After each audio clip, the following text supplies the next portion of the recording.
Overcoming by Purefoy's Girl.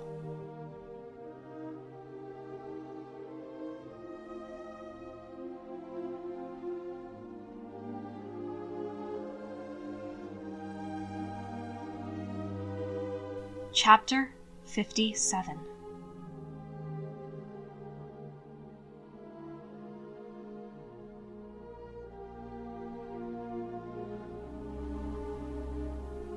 Well, no. Hannibal wept, smoothing his still, cold face, unable to bring himself to do what he knew he must in order to save their child. Take the baby and risk losing Will in the process. But he couldn't. He would save him, as he hadn't been able to save Melinda.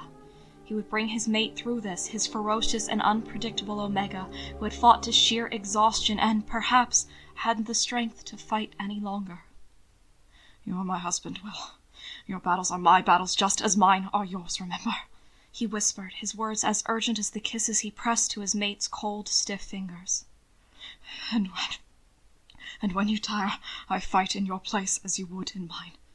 I said before, there is no weakness in tiring, having fought for so long. I will fight for you, Will, always and forever. He pressed Will's lax fingers to his cheeks and closed his eyes, reaching for his mate through the bond, fighting down his panic to open himself wide. All Mother Superior said an Alpha-Omega bond is every bit as important to the bonded pair as one's lungs or heart or mind. He breathed, their words inspiring him with hope. He sought Will with the strength of his love, casting it like a lifeline with faith his mate would take hold. You have been my voice of reason, my conscience, my heart, my soul. Now let me be your strength, Will. I will give you everything I am to my very last breath. All you have to do is accept it. Something stirred in the bond, a faint curl of awareness, of response. Hannibal's eyes flew wide, and he focused on its tiny tickle, forcing himself to calm. Will's pulse slowed in time with Hannibal's, his shallow breathing evening out, the tension in his taut body easing. That's right, Hannibal said, gasping the words on relieved tears. He leaned up over Will to press a kiss to his forehead, trembling as a light flush tinged Will's pale skin with warmth. That's right, my love.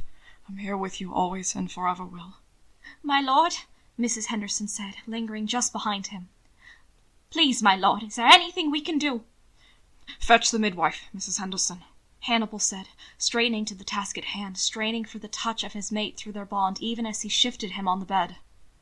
We have a baby to deliver. Somehow the chaotic darkness of his drugged and shocked mind brought Will to stand once more atop the cliff of his nightmares.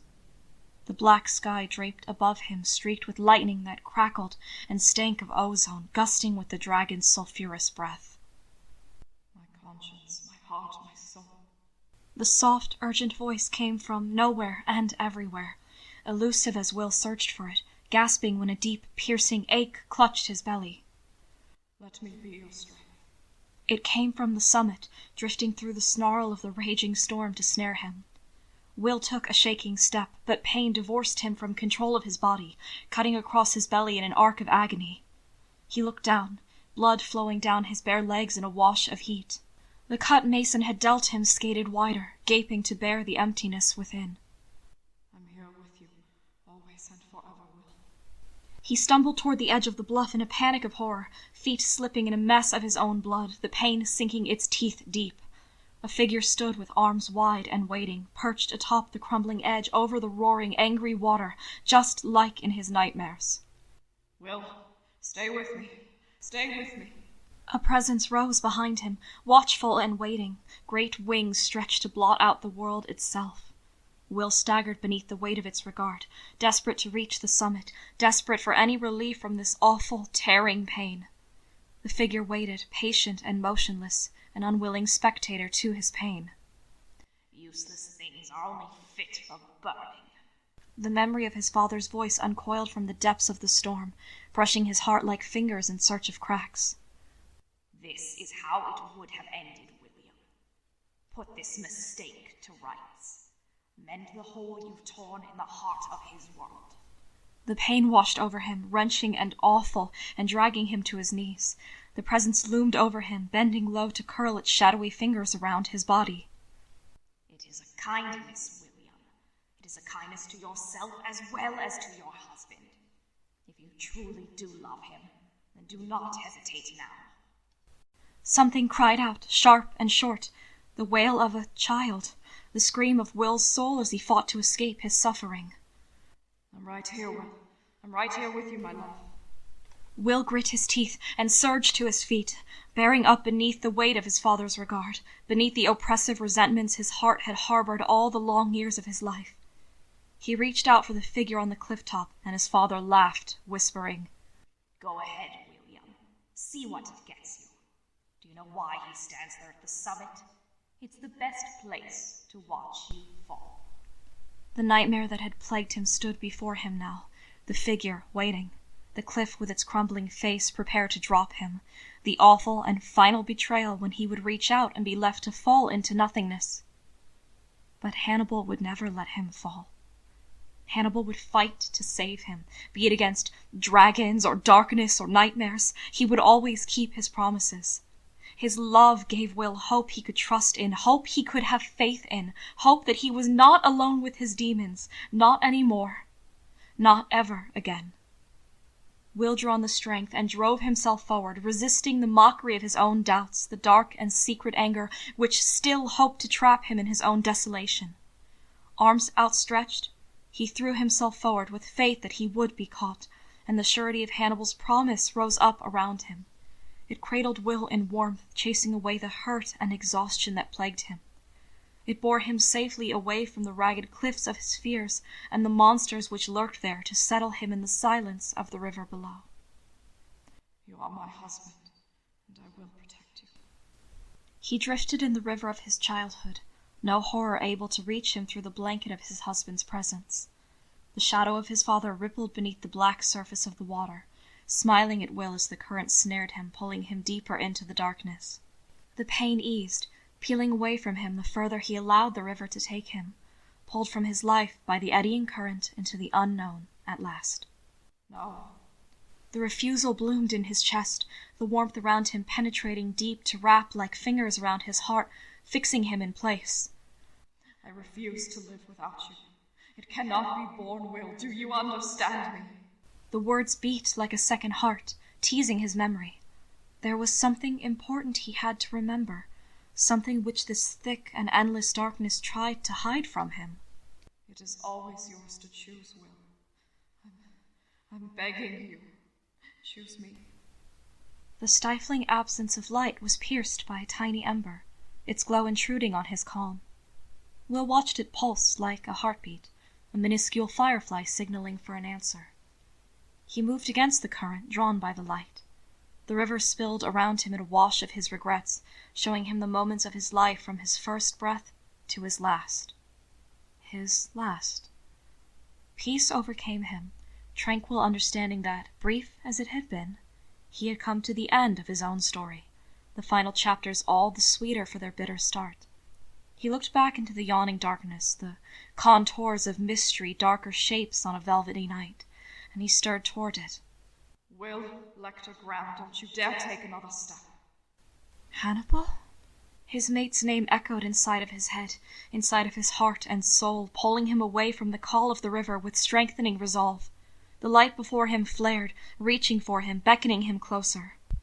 Will's heart thundered in the muffling silence, the current tugging at him as if in fear of the light, urging him to turn away, to give himself over to its embrace and close the book on his life without looking back.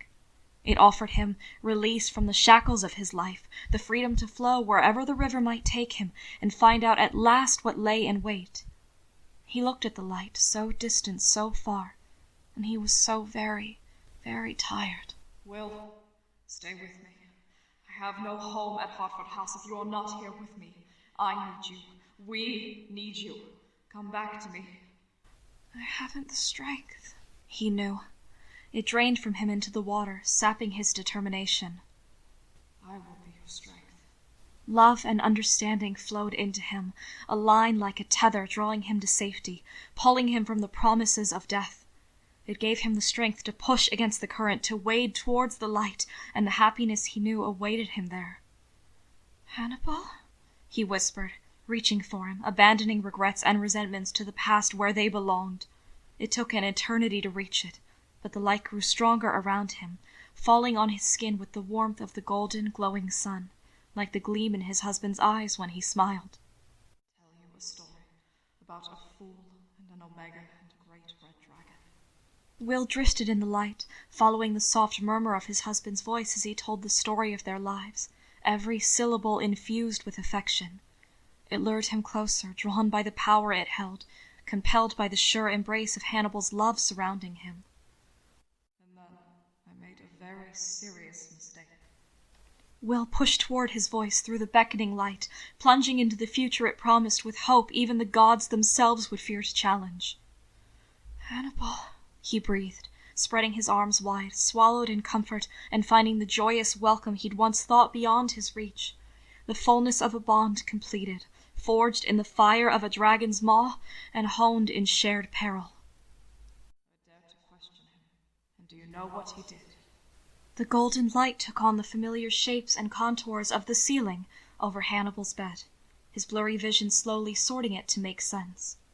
He was warm from the tips of his curls to the curl of his toes, blissfully content and boneless with relief. He floated in the encompassing presence of his mate, the earthy musk of his skin carrying new notes to tease his nose, the heat of him seeping into Will's flesh to warm him from the inside out. Hannibal's body pressed so tightly against Will's there was no room between them, just as it should be. His head was pillowed on Hannibal's hard shoulder, but no discomfort could find its way through to bother him, not now that he'd been drawn from the lure of the river. He raised his arm, Hannibal said, the deep alpha purr of his voice a throaty rumble of vibration as he spoke. And he slapped me in the face with his trout, just as I deserved. Will smiled, turning his head towards Hannibal's voice, his bleary eyes focusing sharply on his husband and what lay cradled against his chest in the warm curve of his arm, adding those layers of scent to his husband's alpha perfume. For a heartbeat, he thought he was seeing double, but he realized that, too, tiny babies lay sleeping in the easy curve of their father's arm. Will uttered a soft, delighted cry, his heart bursting with love, granting him renewed strength to move. Hannibal's arm shifted against his back to help him turn, tipping Will more fully against his chest so he could nuzzle their newborn babies, pressing his lips to the soft skin of their cheeks and shoulders. Will wept, drawing their sweet baby scents into his lungs and soul, alike but distinct. Alpha and Omega, one wiggling furiously at the indignity of it, the other cooing and content. They're the most perfect and beautiful babies I have ever laid eyes on, Hannibal whispered, stroking Will's curls and shoulders with his free hand, a low, unceasing purr rising in his chest as he held his mate and children. For all the tears he'd cried this long night, these were ones of joy at last, the tenderness of his love for his family drawing them from him without reserve. "Two," Will said, his throat raspy and raw, but his smile brilliant. He worked a trembling hand from beneath the layers of blankets and delved into the covers to touch their fingers and toes, counting and kissing each one. "Two." I did try to tell you, Hannibal said, shifting to sit up straight against the pillows, settling the sleeping babies in the nest of his lap where his mate could better reach them. I've never known you to do anything by halves, Will. Will stared at them, enraptured by their features so like Hannibal's in every way. They have your mouth, he said, tracing one pouty lower lip and then the other, a delighted laugh escaping him when the little alpha male stretched and tried to latch onto his finger with a grunt. "And your demeanor. My hair, however, gracious. Look at how much of it there is." He tried to sit up, but a dull warning of pain paused him, a flaring ache where the wound of his nightmare had sliced him in two. "I'm sorry, Will. I had to stitch you," Hannibal said, feeling Will's pain as his own. He slid his hand from Will's nape to grasp his arm, helping him to sit up. "You're going to be sore for quite some time, I fear. You might be a bit woozy, too. I had to give you laudanum to counter the drug in your system and ease your pain." Will eased upright, a small part of his joy stolen by the realization of what had happened. Hannibal had been forced to take the babies, just as he'd had all those years ago with Melinda. Hannibal immediately shook his head, drawing Will to him to kiss the faint tremble from his lips, purring, No, darling, no. I didn't have to do anything so terrible as that. It was the cut Mason gave you. It was quite deep and worrisome to begin with, and your labor only worsened it. I wanted to take no chances with infection. Then the babies? Will asked, clutching Hannibal's shoulder for support as he settled, leaning over to look his fill at them, their perfect and beautiful little darlings. Just the sight of them chased his pain away, both the tug on his stomach and lower still. You were astonishing, Will. Despite everything, being filled with a drug that could have killed you, being nearly frozen to death in the river, dosed with laudanum, you still managed your labor without any hesitation. You delivered them, Will said, a slight smile finding its way to his lips as his spirits rose, the darkness of the past evening lifting from his heart. We delivered them, Hannibal said, tucking Will against his side to rest his arm around his back, hand cupping the slight curve of his hip. Miss McLean, and I thank all the gods and stars for this, has attended a great number of early births. Between us all, we were able to get the babies delivered safely. A midwife? Did you send for her? Will asked, entranced by his infants, unable to keep from stroking their round little cheeks. No, your father brought her, Hannibal said, the low, disapproving alpha rumble in his voice causing his infant son to hiccup with surprise, his face flushing and screwing up on a short, sharp yowl. Will rubbed his little chin and throat, cooing to soothe him, and the baby settled with a gurgling grunt. In a gentle whisper, Will said, I'm assuming he meant to pretend she delivered them herself. So it would seem, though she had no idea of any of it, Hannibal said, kissing Will's temple. All she was told was there was an emergency and she was needed immediately. Not exactly a lie, Will said, smoothing the blanket over his babies, running his fingers over them, committing this moment to his senses and memory. Hannibal rubbed their round little cheeks, the scratches and bruises on his hand penetrating Will's awareness. He looked up at Hannibal's smiling face, at his euphoric expression shadowed by bruises and gashes. You should have seen me before I bathed, Hannibal murmured, amusement filling the bond. Will smiled, reassured his husband had not been badly wounded. I looked a perfect fright. I must not have looked much better, Will remarked, cautiously placing a kiss to a particularly colorful bruise on Hannibal's cheek. No, you looked...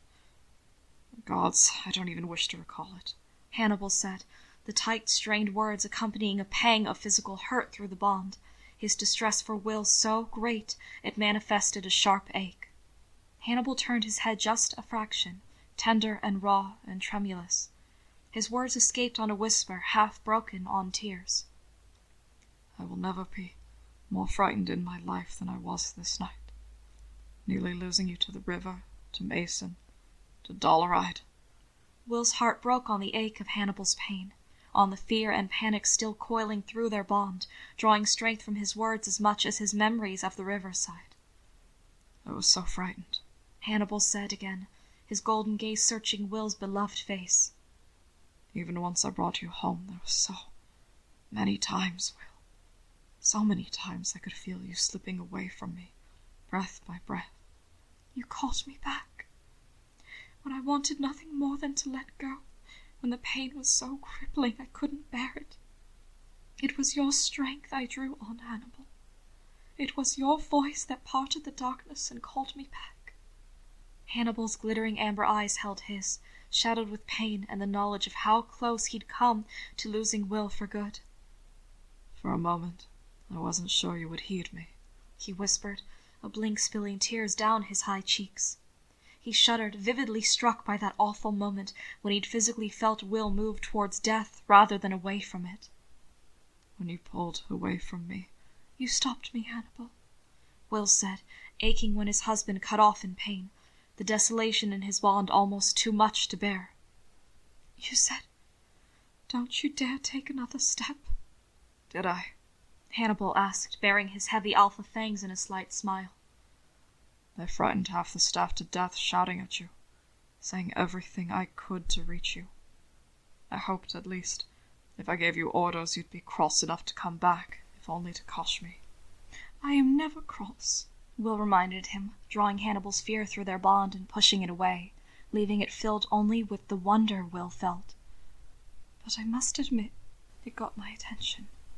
Hannibal's smile widened, still stiff around the edges, still shadowed with the losses they had come so close to taking this long, terrible night.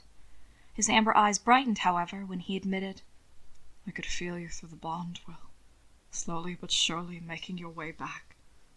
I was so terrified you wouldn't. It was difficult, but I had help. You fought for me, Hannibal, Will said, thinking of the dragon, of that presence atop the cliff, of the river's gentle insistence. In more ways than one, you fought for me. We fought together, for our lives and our children and one another. We've saved one another in so many ways, Will, and we always will. Always and forever, Will promised, the strength of their shared bond moving them past words and into quiet depths of perfect understanding. The little alpha made a soft, cranky sound, the intensity of their regard disturbing his rest. Both of them chuckled at his look of frank disapproval, so like Hannibal's in every respect.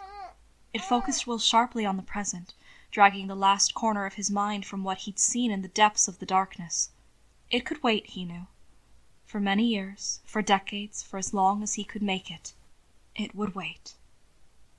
Gods, they're so small, he breathed, distracting himself with their perfection, moved to marvel at them all over again.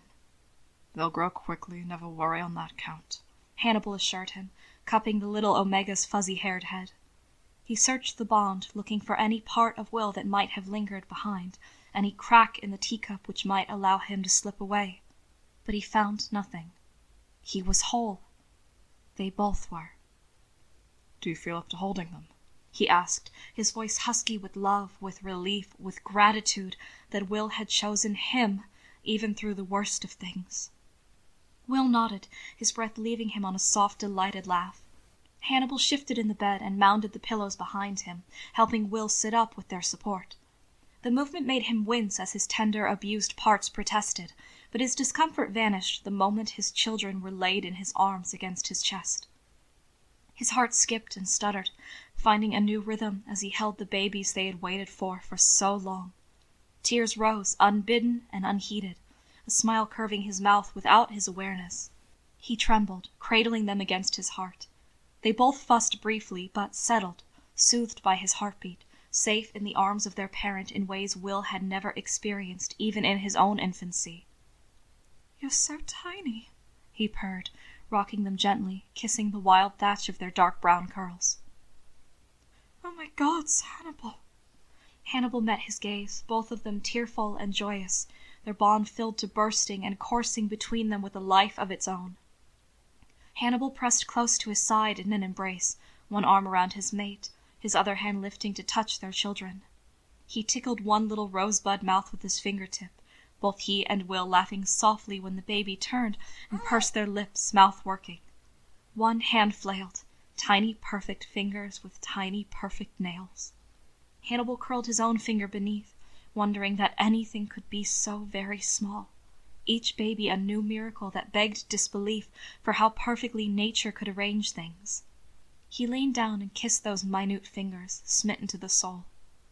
Well, it looks as if it's official. Grandfather has the heir he demanded, and you are stuck with me, Will Lecter Graham. Will laughed, cutting his blue eyes to Hannibal's in amusement. Stuck? I thought the future was always mine to choose. It is, but the gods know I cannot be without you. If it takes the next 70 years, I will daily convince you to choose me. Should I be on guard against another wardrobe? Or do you intend to persuade me with your masculine charms? Don't think I won't. I'd do anything in my power to influence your decision in my favor, Hannibal warned, his grin echoing Will's own.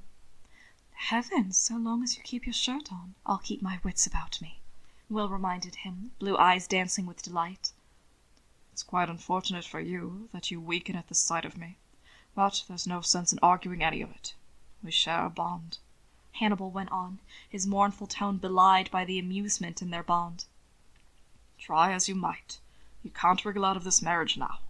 You'll just have to make do and deal with my infatuation as best you can. What a terrible fate, Will murmured, tipping his head for a soft kiss, and rewarded with a gentle press of warm lips against his own. It will be tiresome for you, I know, Hannibal said, his voice thickening with emotion as his playful teasing gave way. I will likely drive you mad with wanting to be rid of my moral decrepitude, but you simply cannot be gone from me. I won't have it. I'm your alpha, you're my omega, and you'll have to learn to shove along. Perhaps you could distract me with more children. More?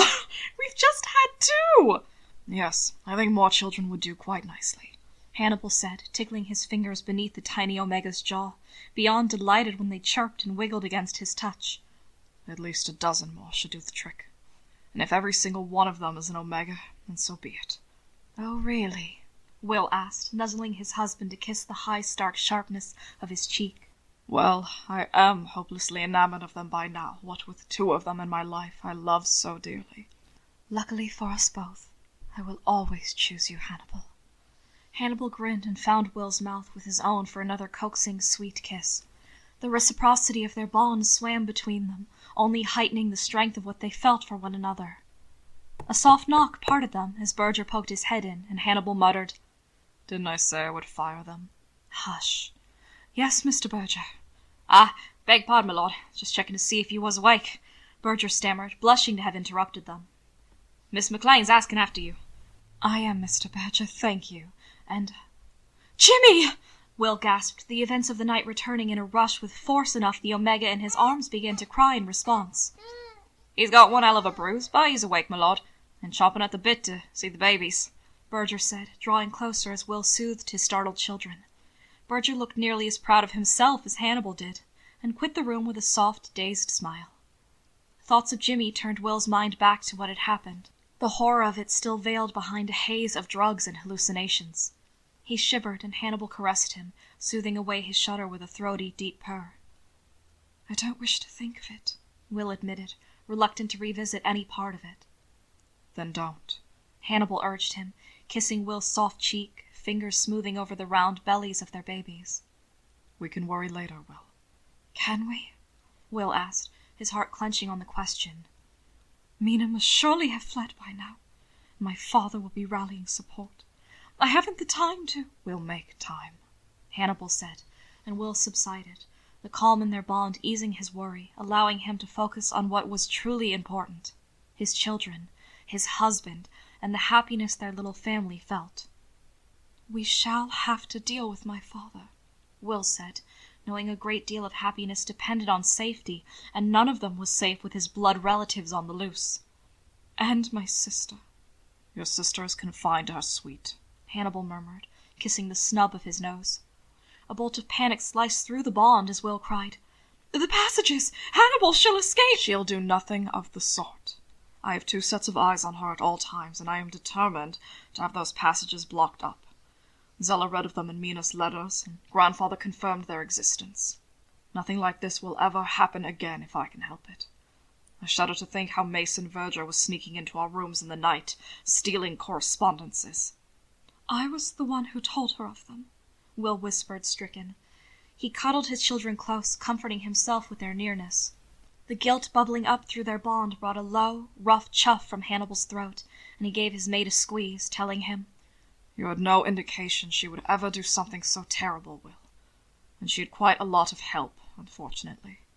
Mason, Will said, the name conjuring a tusked swine, grinning and violent as it cut into his belly.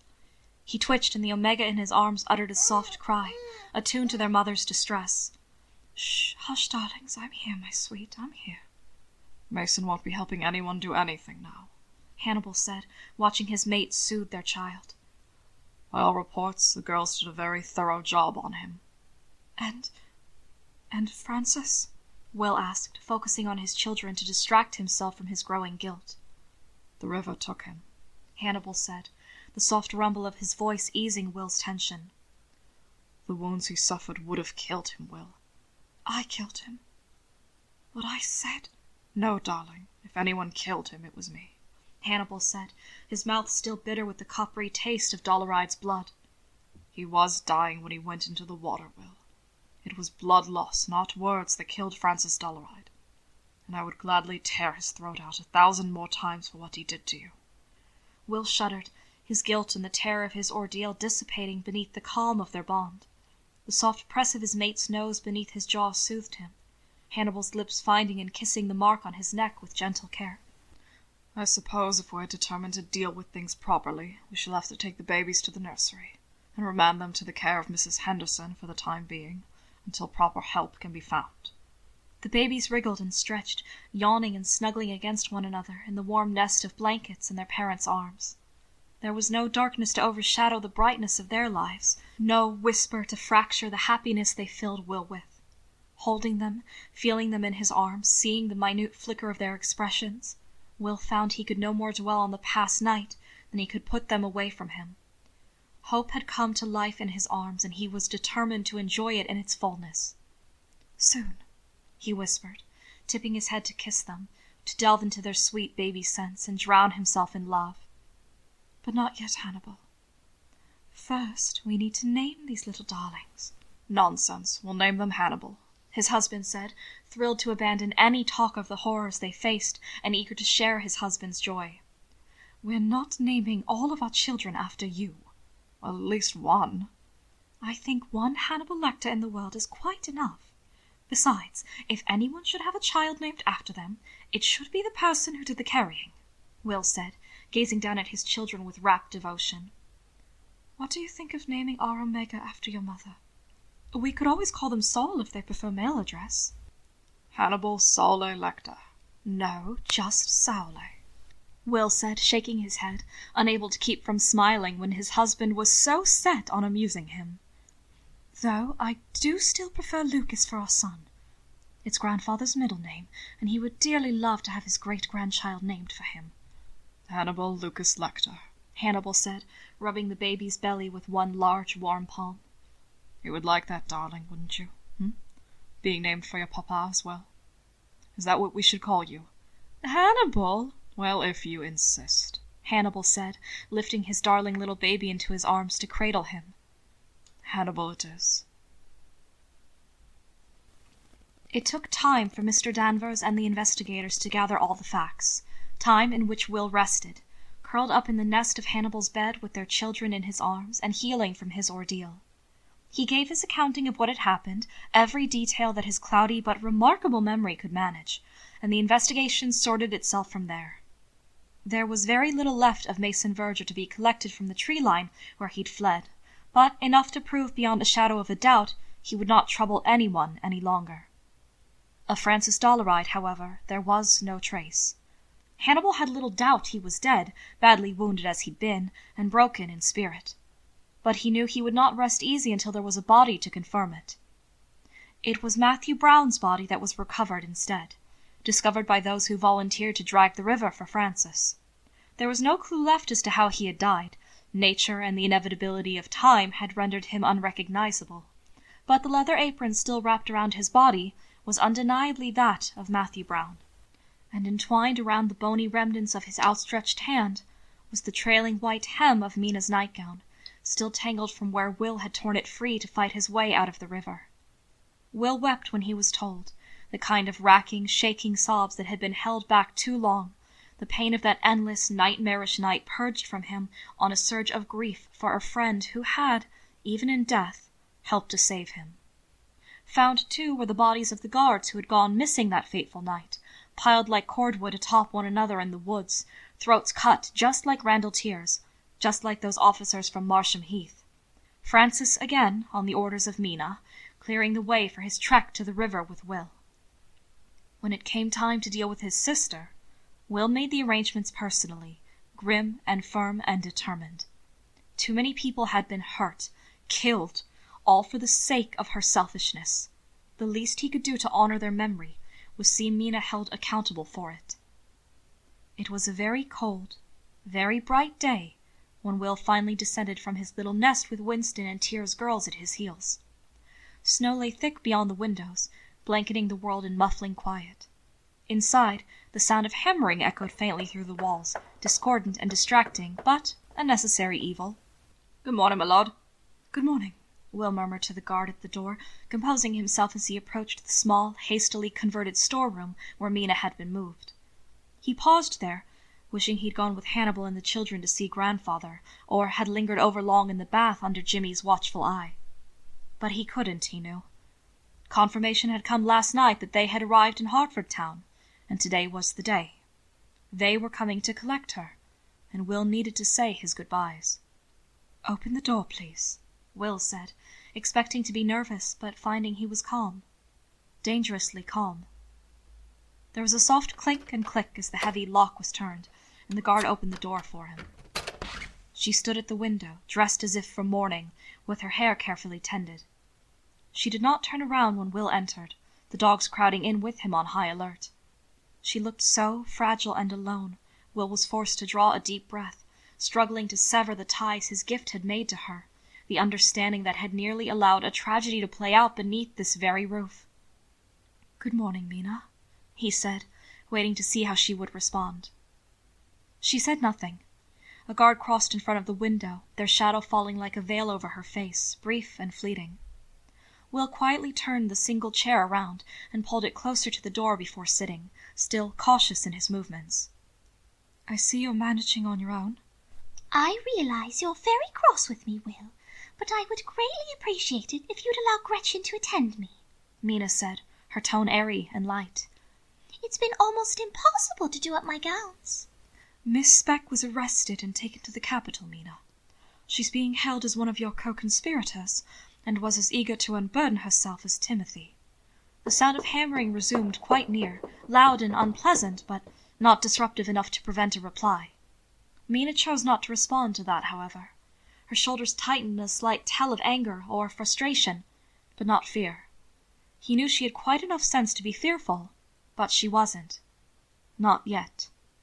"I'm sorry for all the noise," Will said, deciding it was as benign a subject as any he could start with. "We've decided to board up the passages that run through the house, considering how lethal they've proven to be." Mina turned from the window with a smirk, watching him from beneath the heavy curve of her lids with secretive assessment, as if bemused by how he had gotten the better of her. "Hannibal did an excellent job stitching your face," Will said, keeping his voice soft and low. "You shouldn't carry too much of a scar." "No thanks to you," Mina said, tilting her chin up in a familiar gesture of stubborn irritation. "I will have scars of my own, Mina," Will said, meeting her furious blue gaze with his calm, bland one. "Scars you may not have put there yourself, but are responsible for all the same." She flushed. She had that much good grace in the end, or perhaps it was just wishful thinking on his part. There was so much about her that he simply could not recognize, so much that had been hidden from him, some of it willfully so on his part, and the blame solely his own. "Mason didn't survive," he said, and Mina flinched, looking away toward the window, but searching far beyond the confines of the glass. "I thought you might like to know what became of him." "I expected he wouldn't. Not with those dreadful monsters loose. Did he scream?" "I imagine so," Will said, watching her and wondering where his sister had gone, the girl who had embraced him, shared a crib with him, and played with him as children. The woman before him was an absolute stranger, a sum of unknowns without mercy or pity, chilling in her capacity for evil. "It was a very gruesome end for anyone, but I cannot say I'm sorry. He cost a good many people their lives, but I know you will mourn him in your own way." "Yes," Mina said, taking a shaky breath. "We were alike, he and I, in so many ways. I suppose you know we were lovers." "I do," Will said, his mouth pursed in disapproval. He fiddled with the chain on his pocket watch, uncomfortable and dismayed. "Hannibal had the lockbox opened, Mina. We found the addendum copy, the letter you stole from me. All the letters." "Did you now?" she asked, sighing the words as if bored, as if nothing of this situation touched her. "Yes. It was very clever of you to steal your correspondence back from Timothy and from Father before anyone else could find it. You never imagined your plan would fail, did you? That the lockbox would ever be opened? Is that why you kept such damning evidence? Or did you simply lack the time to destroy it all?" "Do you truly have to ask me that?" "You should confide in me, Mina," Will told her, eyes narrowing with irritation. "You should at least attempt to rationalize what you have done. Explain it to me, Mina, please." "I don't owe you any explanations," she said, plucking at her skirt and leaning heavily against the cold wall to stare at the frost on the window. Will stiffened with anger and flatly said, "The letters and documents speak for themselves. We know everything." Everything? Now that I highly doubt. No one ever knows everything, Will. True. We know enough. Father has been arrested for the part he played. The local magistrate took him into custody just yesterday. Will there be a trial? Will was very aware of the cunning that flitted across her face, how her mind searched and searched for a means by which to turn the situation in her favor. "No. His Grace wants it settled quietly with a minimum of scandal," he said, putting a definitive end to her plotting on that count. "The Lord Chancellor and the High Court will receive the letters, both the ones sent to you as well as the ones you took from Broad River, and from your husband. They will rule on the evidence as it is presented to them, and take his testimony into consideration, though I doubt he will be able to say much which could sway them." Mina's lower lip trembled at the mention of her father, but she otherwise did not react. "Hannibal is suing for possession of Broad River as compensation," Will told her, wondering if the mention of its fate might stir something in her. "I imagine it will be granted. The next Earl of Reddick will have to settle for the townhouse, whoever he may be." I never did like that ghastly place, Mina murmured, reaching up to trace a starburst of frost on the window pane. "I suppose there is a silver lining," Will said, cocking his head as he regarded her. "You won't ever see Timothy again. The evidence of his complicity will be added to the charges already raised against him." He'll be executed for treason anyway. I always did warn him he was a fool. When I found out what he'd done, falling into bed with a foreign government, that is what started this whole business. So I suppose you could say this is all his fault. Will felt her smile, felt the wry, bitter amusement in her voice, and he tensed in response. I couldn't divorce him, couldn't separate myself from him, she breathed, her words fading to a mere whisper with the weight of her thoughts. But I could escape him. By becoming me? Will asked, but it wasn't a question, not any more. Timothy would have been a traitor with a mad wife locked away in an asylum, in her first version of events. When that failed, he would have been a traitor whose wife took her own life out of shame. There was no version of Mina's story Will would have emerged from unscathed, but she had always been the star of her own theatre, all other roles incidental to her plot. Tell me, Will, what of Francis? She trembled, but refused to look at him, every inch the haughty lady offended, always playing her role with flair. "We haven't recovered his body from the river yet, but he is presumed dead," Will said, his tone brisk. "He was stabbed by Mason, and his fight with Hannibal was brutal." That wouldn't have stopped him. "I stopped him," Will admitted, unsettled but resolved to face what he'd done. "I told him I didn't need him." Then you as good as cut his throat, Mina said, echoing Will's own thoughts with uncanny accuracy. "I regret the necessity, but I would do it again if needs be," Will said, his hands covering his sore belly beneath the loose spill of his maternity blouse. The stitches were a hard ridge beneath his drifting fingertips, one of the many scars he would bear from that hellish night. "I would do anything necessary to protect my children." How lucky they are that you love them so much, she said, a slight scold in her tone, as if reproaching Will, as if he had not loved her to the point of folly where it had nearly cost him everything he held dear. "Mina," Will said, asking the question that meant the most. "Was it worth it?" She finally looked at him, not through him or around him or in his general direction, but at him, one twin to another, sister to brother. "It would have been," she said, and the expression on her face was so like their father's that Will suppressed a shiver, shocked by the coldness he found in place of the warmth he'd always imagined. His throat constricted with grief he hadn't allowed himself to feel, with pain he refused to acknowledge, the last bit of his faith in his sister's love torn asunder by her calm, unfeeling words. "Would you have regretted it, Mina?" he asked, honing his pain into strength, just as he had with their father. "One day, when my children called you mother in my stead, when my husband returned from war and declared you an impostor, would you have regretted it?" "Who knows?" "I think you would have," Will murmured, looking at her with his gift, seeing the fragile places half lost in shadow where her fears drew tight and thin, her sense of self as delicate as butterfly wings and easily fractured like glass. How could you not? Pretending to be me, everyone calling you by my name? Slowly but surely it would erode you into nothing, your passions curbed, your life shackled to Hartford House, your lovers forsaken and your dragon tamed. What future did you imagine here, Mina? Rich as Croesus, with nothing to spend it on? Empty ballrooms and empty gardens and empty parlours, avoiding neighbours and tying lures to starve off boredom, telling lies to hide your sins? Her nostrils flared on a harsh inhale, her pulse fluttered in her long throat, flickering beneath her skin, her mouth tightening on a frown. You would have regretted it, Mina, Will said, whispering the words to her with a small smile.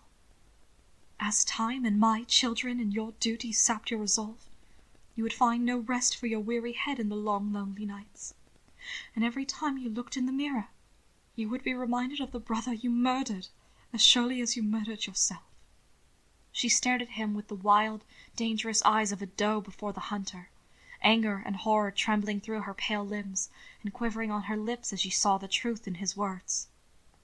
A knock sounded on the door, sharp and firm, followed by Mr. Hawkes announcing, "They have come, my lord." "Bring them in, Mr. Hawkes. Thank you," Will said, pushing to his feet with slow dignity and healthy respect for the trauma his body had undergone. Mina watched him, her wild stare narrowing with suspicion, recognizing the contours of a trap, but unable to discern its details. Suspicion gave way to alarm, however, when she saw the men who had come to fetch her. "Will?" she said, her voice rising on a note of hysteria as he shooed the dogs out to make room. "Will, what's going on?" You asked about Francis, Mina, but you never asked about yourself, Will said, stepping to one side as the men approached her with the same wary alertness of Tyr's girls. Did you imagine I would keep you here indefinitely? Rapunzel in her tower, trapped away from the world but still allowed to see it? None of our sisters wanted to deal with you, and you have no male relatives left. So the decision fell to Hannibal. Rather, to me. "Will!" It came out a shriek as they seized her, shackling her arms and lifting her off her feet. "Will!" These men are from Mayhem Hospital, Will said, watching with stoic reserve as she was dragged toward the door. I'm sure you'll find it very comfortable there, Mina. Her grasping fingers snared the front of his blouse, tightening like a vice and forcing the men to pause. After all, Will murmured, prying her fingers loose one by one, it is the same place you were going to send me at first, and I know you would never send me any place where I would ever be unhappy, because you love me so much. "Will!" she mewed, her cries of his name turning to screams as she was bodily carried from the house. He followed in her wake, an unwilling but resolute witness for those who no longer had eyes to see her fate. "Will!" Mina screamed, fighting to hang on to the men as they pushed her into the bleak, enclosed wagon they'd arrived with. They slammed the door and locked it, one of them throwing bolts, the other turning keys in the padlocks. Will gave them the fee for fetching her. There was no need for further instructions, as everything had been arranged through Mr. Buddish and the courts, which was lucky, as very little could be heard over Mina's panicked, outraged shrieking. As the men took their places on the wagon, Will moved to the back to look in at his sister, who immediately grasped the bars and pressed her face to them, pleading, Will, darling, I'm so sorry, please don't do this." Will searched her face, so like his and so different, identically different. It chilled him to think of how easily he could have become like her, driven to any extreme for his own desires, willing to sacrifice lives to get what he wanted, able to steal and lie and connive without conscience or hesitation. I hope you get well soon, Mina, he said, his words soft and crooning. I trust you understand why I cannot visit you where you're going, but you'll be in my thoughts. Always. "But Will, no!" she begged, trying to slide her hand through the bars to reach him. "I'm not mad, Will. I'm sorry I hurt you. I promise I'll be the sister you deserve. You've always been so good to me, Will. I only want to take care of you. Please, Will. I can't go to such a place. I'm not mad!" I know. She stared at him, incomprehension filling her wide blue eyes with confusion before she realized what he'd said. The wagon jolted into motion and she screamed, beating at the bars in a frenzy, shrieking his name. Will stood in the drive until the falling snow muted the sound of her voice, until the rumbling wagon vanished behind a fog of swirling flakes. He waited to feel guilt or regret, but they never came. The only thing he felt instead was enormous satisfaction. 6 years later. A din of happy chaos filled Hertford House, spilling in through the open windows and open doors with the bright light of the afternoon sun. Guests lingered in the garden, talking and laughing and enjoying the pleasant weather as much as the bountiful hospitality of Hertford House. Inside, where it was relatively cool, though not precisely peaceful, Will Lecter Graham tugged on his jacket and checked his watch, smiling when he saw not too much time had passed. Winston, his coat a little rougher with age and not so swift as he used to be, heaved himself up to trail after him, following Will downstairs. Randall Tier's girls trotted toward him, heralding Hannibal's arrival as surely as the warm pulse of his alpha's scent and the vibration of their bond. Will smiled with anticipation, every reunion a thrill of delight, no matter how short the separation. "You look very pleased for an Omega who has just had champagne sloshed down his front," Hannibal said, amber eyes crinkling in a grin as he approached. He reached out, unable to wait, and took Will's hands in his to kiss them, adding, "But then it gave a marvelous excuse to see you wear your new clothes. Nicola did an outstanding job. You look perfectly exquisite, Will." "Thank you very much," Will said, indulging in a little preening under such appreciative scrutiny. "And thank Cousin Atticus for his stumble, as I had no plans to change to begin with." "I think it had more to do with the plunge of your décolletage than his clumsiness, the bounder," Hannibal said, his voice falling into a low, displeased growl. His own gaze fell on the chest in question, bared to advantage by the cut of Will's Omegan jacket, and his tone turned soft with appreciation when he said, "Nursing certainly only adds to your charms, my dear." "That's not for you," Will said to him, his smile turning wry as he added, "Little good though it does to remind you. What is it you have? A letter?" "Yes, another letter. It just arrived," Hannibal said, releasing Will's hand to tug the exposed envelope from his front pocket where he'd hastily tucked it. "From Mina?" "Yes," Hannibal said, turning it to check the posting mark. "She's very determined to speak to you, Will. Very determined indeed." Will said nothing, though the bond seethed with the darkness Hannibal had come to associate with Will's family. Rather than risk casting a pall over such a wonderful day, Hannibal slid the envelope into the breast pocket of his jacket, out of sight. "I'll put it with the others," he said, knowing Will greeted the news with mixed emotions. He closed the distance between them, hand straying down the exaggerated curve of Will's slender back, tracing the hard stays hidden beneath the heavy cloth. Hoping to divert him with something more pleasant, he whispered, "That is still the most titillating piece of clothing ever created to test one's discipline." "It had best not be testing it now," Will huffed, angling a repressive look at him. "Jimmy just spent 15 minutes getting me into this outfit, Hannibal. You can't undo all of his hard work with your appreciation. Not yet, anyway." "But you smell absolutely luscious," Hannibal purred, pressing his nose beneath the curve of Will's jaw to draw a heady breath of his scent. "Even more so than usual. How soon?" "Less than a month. Don't get your hopes up. I'm spending this heat at Marsham Heath. Just me and my new bathtub and an excellent book Freddie recommended. Miss McLean has already located a wet nurse for me, and it's high time the baby is weaned." "Wouldn't you rather spend your heat with me?" Hannibal coaxed, tipping his head to brush his lips up Will's jaw and cheek, pressing his advantage when Will smiled. "Hannibal, do you know how many children we have?" Will asked, leaning into his touch despite himself. "I'll give you a moment to count." "Nonsense. I know precisely how many children we have," Hannibal said, nibbling at Will's earlobe. 4. "Hannibal!"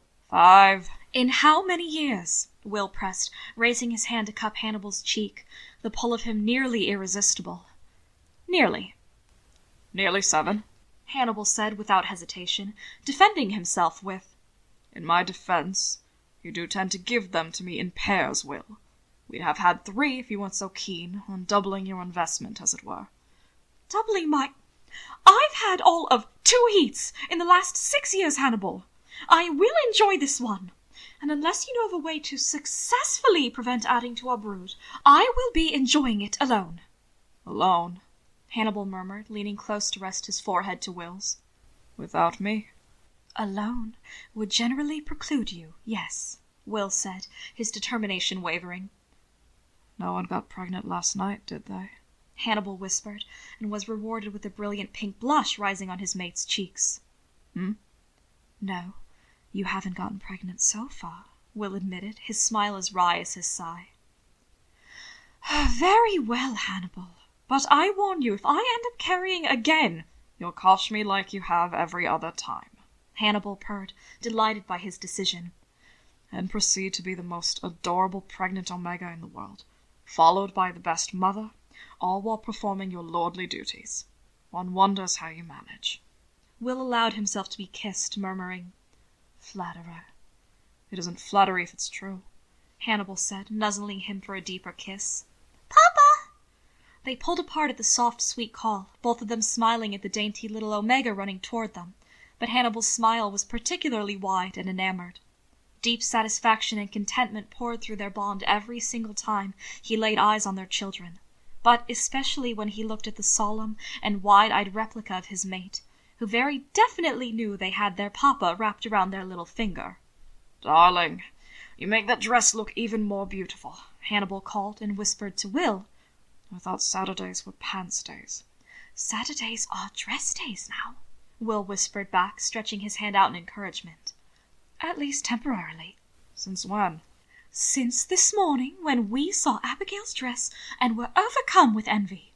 "Well, don't tell Abigail I said so," Hannibal said, bending to scoop them up and heft them high against his cheek, his arm tucked firmly beneath them to steady them for a kiss. "But I think you look even more beautiful than she does, Saule." "Where are your brothers?" Will asked, straightening the bedraggled flower they'd poked into their dark curls and smoothing their cheek. "With Grandy," came the quiet reply, Saule's sleepy blue eyes cutting to the doors outside before they ducked their head against Hannibal's shoulder, shy of the crowd. "With Grandy, is it? That should please him," Hannibal said, rocking his little Omega in a hug. "Should we go sit with him for a while?" "I was going to check on him, and we have some time before anyone notices we're missing. We'll have to hurry back, though. This reception is for you, after all." "With Aunt Margaret drinking and the orchestra playing, I imagine our guests are fully entertained." "She does so enjoy a celebration," Will laughed, the three of them heading back the way Saule had come, the dogs milling about them.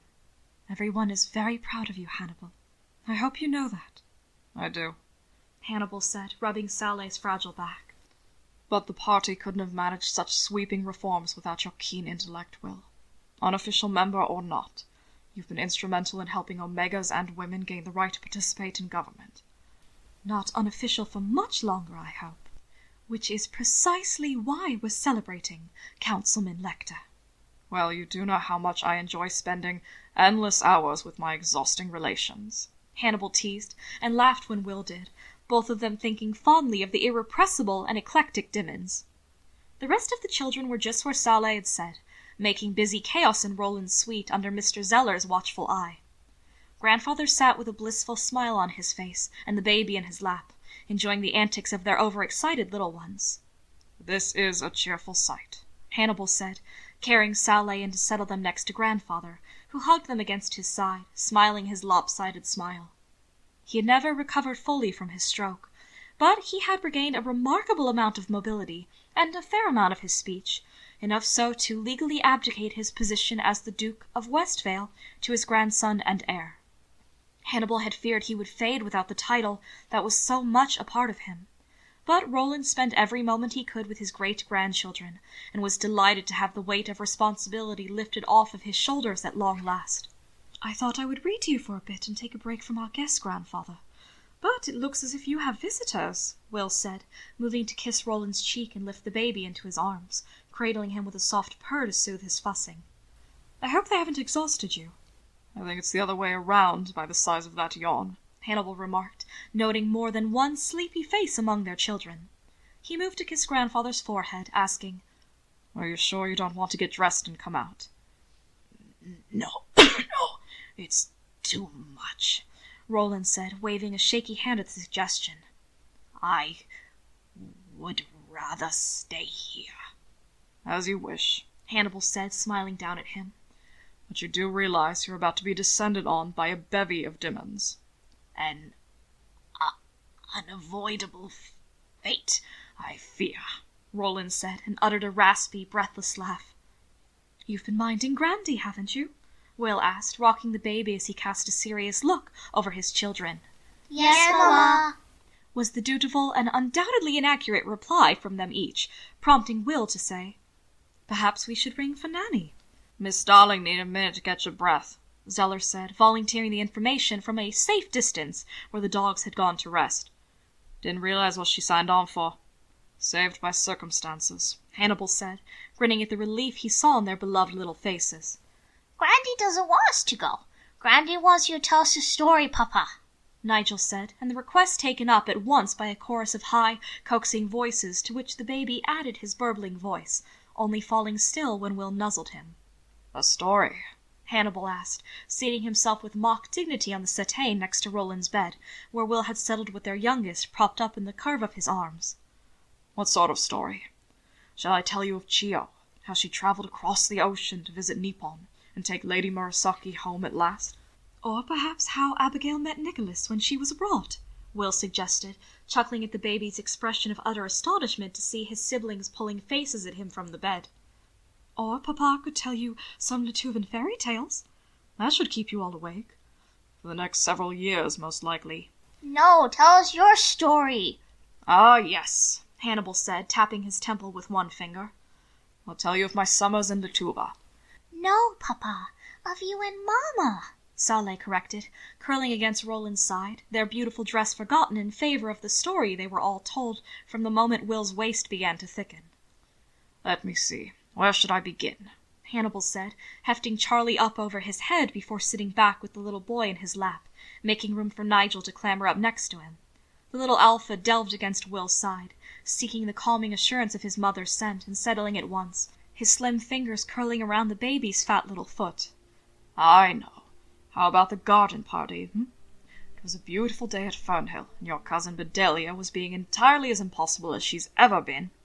No, Papa, you start at the start, Hannibal Lucas said, his expression of affront so identical to his father's that Will had to turn his head away to hide his amusement, lest his eldest son take offense. At the start. At the start?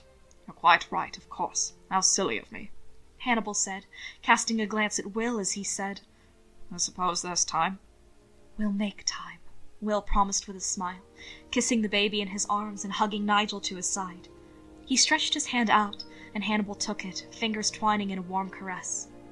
The strength of their shared love swelled between them through their bond, powerful enough to overcome every shadow of their past without regret.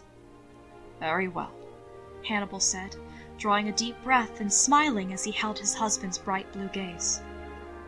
38 years ago, the Earl of Reddick entered into a contract with the Duke of Westvale to give one of his grandchildren of marriageable age to the Duke's grandson at a time when it suited him to one day marry. He happily put that contract behind him and did everyone the disservice of dying without mentioning said contract to his son.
If I could begin to be half of what you think of me, I could do about anything. I could even learn how to love.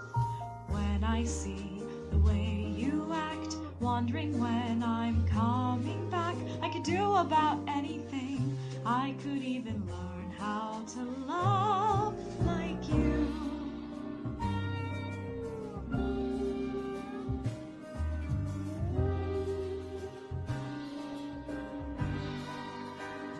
I always thought I might be bad, now I'm sure that it's true, 'cause I think you're so good, and I'm nothing like you. Look at you go, I just adore you. I wish that I knew what makes you think I'm so special.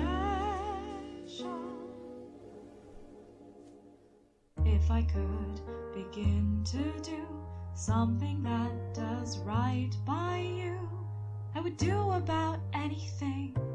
I would even learn how to love.